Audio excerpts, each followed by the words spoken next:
जय भोलेनाथ, जय हो माता पार्वती की। आप सबको हरितालिका तीज की बहुत बहुत शुभकामनाएं। हरितालिका तीज का व्रत भाद्रपद मास की शुक्ल पक्ष की तृतीया तिथि को रखा जाता है। ये खासकर सुहागिन और अविवाहित कन्याएं के लिए बहुत महत्वपूर्ण व्रत है। इस व्रत में महिलाएं भगवान शिव और माता पार्वती जी की पूजा करती हैं।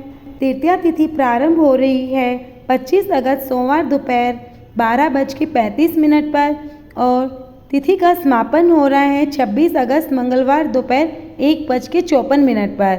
इसीलिए उदया तिथि के अनुसार व्रत मंगलवार को रखा जाएगा।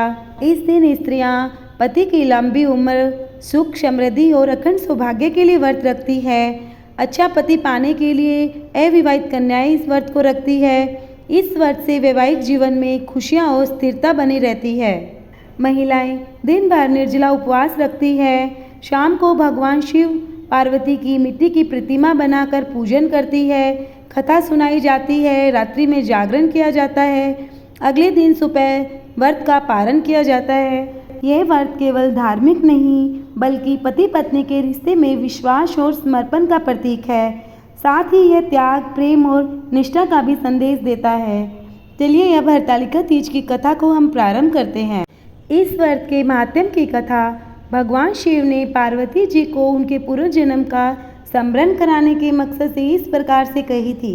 हे गौरी, पर्वतराज हिमालय पर गंगा के तट पर तुमने अपनी बाल्यावस्था में अधोमुखी होकर घोर तप किया था। इस अवधि में तुमने अन्न न खाकर केवल हवा का ही सेवन किया था। इतनी अवधि तुमने सूखे पत्ते दबाकर काटा था। माह की शीतलता में तुमने निरंतर जल में प्रवेश कर तप किया था। बैसाख की जला देने वाली गर्मी में पंचाग्नि से शरीर को तपाया।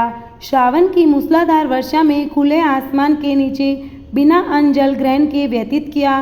तुम्हारी इस कष्टदायक तपस्या को देखकर तुम्हारे पिता बहुत दुखी और नाराज होते थे।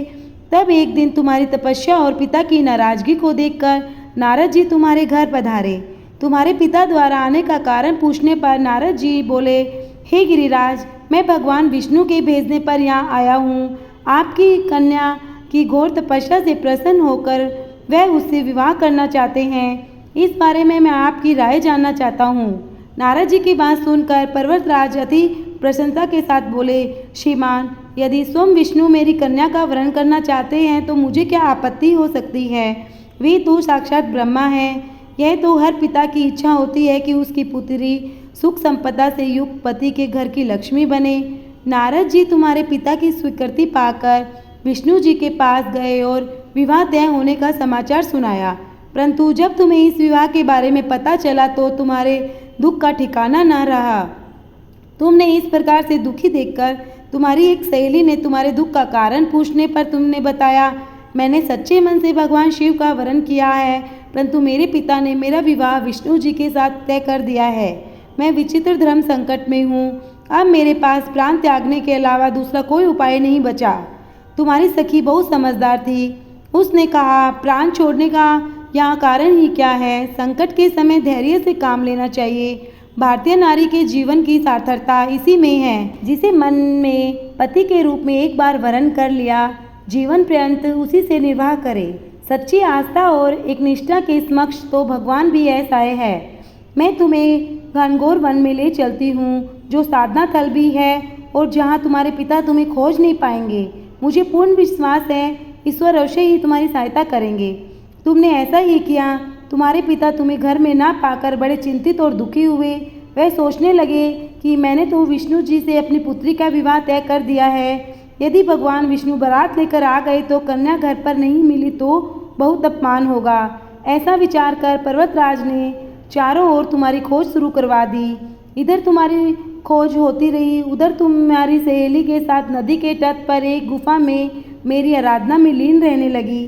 भाद्रपद तृतीया शुक्ल को हस्त नक्षत्र था। उस दिन तुमने रेत की शिवलिंग का निर्माण किया। रात भर मेरी स्तुति में गीत गाकर जागरण किया। तुम्हारी इस कठोर तपस्या के प्रभाव से मेरा आसन हिल उठा और मैं शीघ्र ही तुम्हारे पास पहुंचा और तुमसे वर मांगने को कहा। तब अपनी तपस्या के फलीभूत मुझे अपने समक्ष पाकर तुमने कहा, मैं आपको सच्चे मन से पति के रूप में वरण कर चुकी हूँ।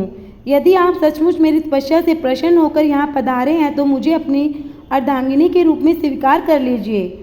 तब तथास्तु कहकर मैं कैलाश पर्वत लौट गया। प्रातः होते ही तुमने पूजा की समस्त सामग्री नदी में प्रवाहित करके अपनी सखी सहित व्रत का वर्ण किया। उसी समय गिरिराज अपने बंधु बांधवों के साथ तुम्हें खोजते हुए वहां पहुँचे। तुम्हारी दशा देखकर रतन दुखी हुए और तुम्हारी इस कठोर तपस्या का कारण पूछा।